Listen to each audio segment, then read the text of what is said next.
Hi guys, welcome back to my channel. In today's video, we'll see how to create galaxy letters, which means we will be adding colors and embellishments to our letters to make it look like there is a galaxy inside them. And it's gonna be super fun. I am Neha from Artepreneur.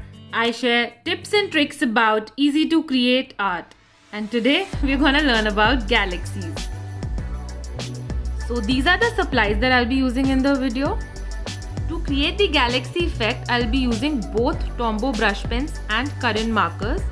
But you can use any water-based brush pens or markers that you own. I'll also be using these pens to create embellishments for base lettering and creating shadows respectively.